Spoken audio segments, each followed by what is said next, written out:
Hello friends, अगस्त के current affairs की series में आज हम बात करेंगे 11 से 15 अगस्त तक के छत्तीसगढ़ के करंट अफेयर्स हम आज डिस्कस करेंगे। ओके, तो चलिए, हमारा जो सबसे पहला टॉपिक है वो है अंतरराष्ट्रीय युवा दिवस।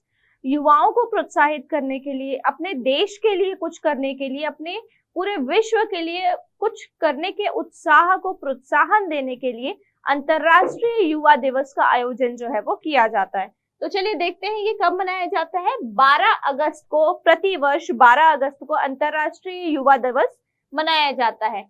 इस वर्ष 2023 में अंतरराष्ट्रीय युवा दिवस की जो थीम थी वो थी युवाओं के लिए हरित कौशल, एक सतत विश्व की ओर। ठीक है, और इसका उद्देश्य क्या है कि युवाओं के गुणों और एक राष्ट्र और पूरे विश्व के विकास के लिए उनकी क्षमता का सम्मान करने के लिए युवाओं को एक मंच प्रदान करना जो है वो अंतरराष्ट्रीय युवा दिवस का मुख्य उद्देश्य है।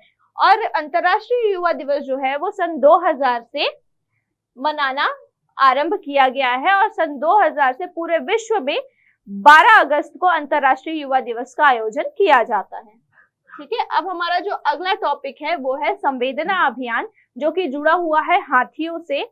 हाथियों का जिस प्रकार से आवागमन छत्तीसगढ़ के कुछ क्षेत्रों में चलता रहता है, तो कुछ समस्या हाथी उनके दलों को होती है और संबंधित समस्या जो है वो वहां पे निवासरत लोगों को होती है। तो उससे जूझते हुए उस हाथियों की और निवासियों की रक्षा करने के लिए एक नया अभियान चलाया गया है जिसका नाम है संवेदना अभियान। ठीक है, इसका आरंभ किया गया है 12 अगस्त को विश्व हाथी दिवस के अवसर पर और इसका उद्देश्य है हाथियों की सुरक्षा करना। ठीक है, तो संवेदना अभियान के अंतर्गत जो कार्यक्रम बनाए गए हैं वो कुछ इस प्रकार है कि इस अभियान के तहत स्थानीय ग्रामीणों को वन व वन्य प्राणियों की सुरक्षा के बारे में अवगत कराया जाएगा। ठीक है, उसके बाद फिर इसका जो दूसरा कार्यक्रम है वो है अवैध शिकार के लिए बिछाए गए जीआई तार से होने वाले नुकसान की जानकारी जो है वो ग्रामीणों को दी जाएगी। जैसा हम जनरली देखते हैं कि ग्रामीण जो है वो अवैध शिकार करने के लिए जीआई तार जो है वो बिछाते हैं, जिसमें फंस के हाथियों को काफी नुकसान होता है, लेकिन कई बार इससे मानव भी क्षतिग्रस्त हो जाते हैं। तो इससे जीआई तार से संबंधित जो भी नुकसान है उसके बारे में ग्रामीणों को अवगत कराना इस अभियान के कार्यक्रम का एक हिस्सा है। ठीक है, इसके बाद फिर इसका जो तीसरा कार्यक्रम है वो है वन्य प्राणी संरक्षण अधिनियम 1972 के अंतर्गत वन अपराध सजा के प्रावधान से ग्रामीणों को अवगत कराना कि यदि वो जो ग्रामीण है या उनका कोई भी परिवार का सदस्य है वो किसी भी प्रकार की क्षति हाथियों को प्राप्त करते हैं, तो वन प्राणी संरक्षण अधिनियम 1972 के अंतर्गत उनको किस प्रकार की सजा का प्रावधान किया गया है, इस बारे में ग्रामीणों को अवगत कराना इस अभियान का एक हिस्सा है। ठीक है, अब हमारा जो अगला टॉपिक है वो है यूनियन होम मिनिस्टर मेडल, जो छत्तीसगढ़ के 3 पुलिस अधिकारियों को उनके अच्छे कार्य के लिए दिया गया है। तो चलिए देखते हैं कि वो कौन है जिन्हें यूनियन होम मिनिस्टर मेडल जो है वो प्रदान किया गया है। तो ये जो यूनियन होम मिनिस्टर मेडल है वो क्यों प्रदान किया गया है? एक्सीलेंस इन्वेस्टिगेशन के लिए इन 3 पुलिस ऑफिसर्स को ये प्रदान किया गया है और वो उसके प्राप्तकर्ता है सुश्री नीता राजपूत जो कि एक सब इंस्पेक्टर है, श्री आशीर्वाद रहटगांवकर जो सब इंस्पेक्टर है और श्री नवीन बोरकर जो कि इंस्पेक्टर है। तो इन तीनों को हाल ही में यूनियन होम मिनिस्टर मेडल जो है वो प्रदान किया गया है। ठीक है, अब हम आते हैं अगला रजक गुड़ी के बारे में जानते हैं। जैसा कि हम देख रहे हैं कि वर्तमान सरकार जो है वो रीपा और यूआईपीए के द्वारा बहुत सी जगहों को डेवलप कर रही है। तो कुछ इसी प्रकार से जो रजक समाज के लोग हैं उनके विकास के लिए सरकार ने यूआईपीए के तहत रायपुर के नरैया तालाब में रजक गुड़ी का निर्माण जो है वो कराया गया है। इसका रजक गुड़ी के निर्माण कराने का उद्देश्य क्या है?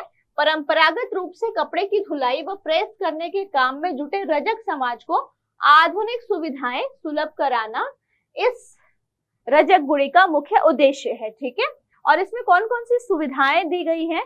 तो मैनुअल और ऑटोमेटिक इलेक्ट्रिकल वॉशिंग मशीन की सुविधा रजक समाज के लोगों को दी गई है और इसका जो बजट है वो 69 लाख रुपए जो है वो इसका कुल बजट है, जिसके तहत सरकार की ये कोशिश है कि कपड़ा धुलाई के काम से संबंधित जो लोग हैं वो अपना जीवन स्तर सुधार पाए। ठीक है, तो इसके बाद हमारा अगला जो टॉपिक है वो है मानव हाथी द्वंद्व पर नियंत्रण हेतु मॉनिटरिंग। अब जैसा कि हम जानते हैं कि हाल ही में 12 अगस्त को विश्व हाथी दिवस था और छत्तीसगढ़ में क्योंकि हाथियों को लेके काफी समस्या आ रही है, ग्रामीणों को भी और हाथियों को भी, तो इन सारी समस्याओं से निपटने के लिए सरकार काफी प्रयास करती रहती है। वन विभाग और सरकार दोनों ही प्रयासरत रहते हैं। तो ऐसा ही एक और प्रयास है मानव हाथी द्वंद्व पर नियंत्रण की मॉनिटरिंग को लेकर कि सरकार ने क्या किया है, एक ऐप डिजाइन किया है और उस ऐप के द्वारा हाथियों की मॉनिटरिंग की जाती है, ताकि जब हाथी किसी क्षेत्र से जा रहे हैं तो ग्रामीणों को भी पहले पता चल जाए, ताकि उनके जान माल की हानि ना हो और हाथियों को भी ग्रामीणों से कोई समस्या ना हो। तो चलिए देखते हैं क्या है। तो ये कब लागू हुआ है? 12 अगस्त को। ठीक है, किसके द्वारा? तो छत्तीसगढ़ वन विभाग के द्वारा ये ऐप जो है वो लागू किया गया है। इसके तहत क्या क्या कार्यक्रम है? तो जनहानि से प्रभावित परिवार को स्वरोजगार से जोड़ने की पहल जो है वो की गई है। इसके बाद दूसरा है AI आधारित, मतलब आर्टिफिशियल इंटेलिजेंस आधारित Chhattisgarh elephant tracking and alert app. आपको ये ध्यान रखना है ऐप का नाम, क्योंकि हो सकता है कि ये ऐप के बारे में एग्जाम्स में पूछा जा सके। तो हाथियों के संरक्षण, सुरक्षा और हाथियों से संबंधित जो भी समस्या है उसके निवारण के लिए एक ऐप है जिसका निर्माण कराया गया है और ये किसके द्वारा जारी किया गया है? वन विभाग के द्वारा, और ऐप का नाम है Chhattisgarh elephant tracking and alert app. ठीक है, तो इसका विकास पिछले 3 महीने से, और ये जो ऐप है वो पिछले 3 महीने से उदंती सीता नदी टाइगर रिजर्व में उपयोग किया जा रहा है और ये काफी पॉजिटिव रिपोर्ट भी दे रहा है। ठीक है, इसका जो तीसरा कार्यक्रम है वो है कि 10 किलोमीटर के इलाके में हाथियों के रियल टाइम मूवमेंट का अलर्ट जो है वो ग्रामीणों के मोबाइल पर प्रोवाइड कर दिया जाएगा इस ऐप के द्वारा।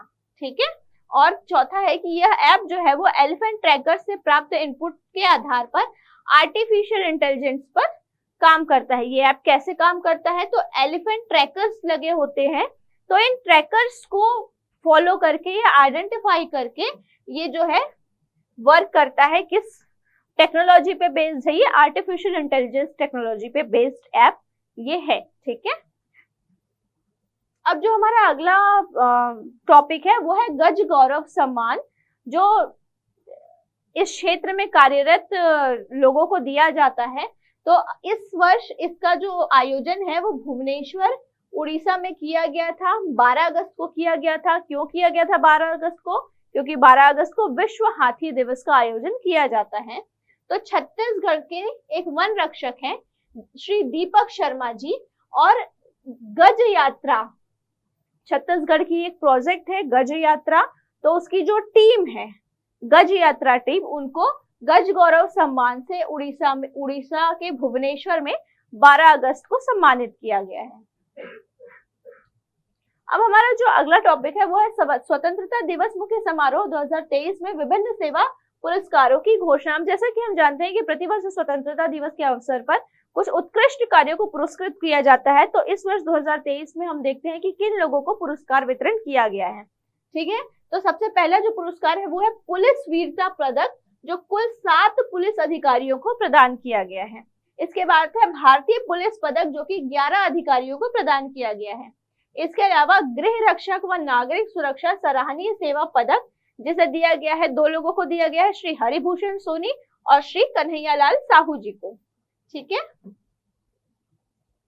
इसके बाद फिर अगला पुरस्कार है गुरु घासीदास पुरस्कार, जो श्री सुरेश बंजारे जी को प्रदान किया गया है। फिर राज्यपाल पुरस्कार श्रीमती अंजू सिंह को प्रदान किया गया है। मुख्यमंत्री पुरस्कार श्री संदीप देशमुख जी को। रानी सुब्रन कुंवर पुरस्कार जो है वो श्रीमती सरिता तिवारी जी को। वीर नारायण सिंह पुरस्कार श्री सुरेंद्र कुमार चतुर्वेदी जी को, और पुलिस महानिदेशक पुरस्कार जो है वो श्रीमती नीता राजपूत जी को इस वर्ष 2023 में प्रदान किया गया है। तो ये सारे फैक्ट्स जो हैं वो हमारे एग्जामिनेशन पॉइंट ऑफ व्यू से बहुत जरूरी है। अब वर्तमान में जो भी एग्जाम्स आएंगे उसमें करंट अफेयर से रिलेटेड ये टॉपिक्स हमारे लिए बहुत इंपॉर्टेंट है, तो इन सारी चीजों को हमें बहुत ध्यान से पढ़ना है। अगले अगस्त में अगले दिनों के करंट अफेयर्स के लिए हम अगले वीडियो में मिलेंगे। तब तक के लिए all the very best to you.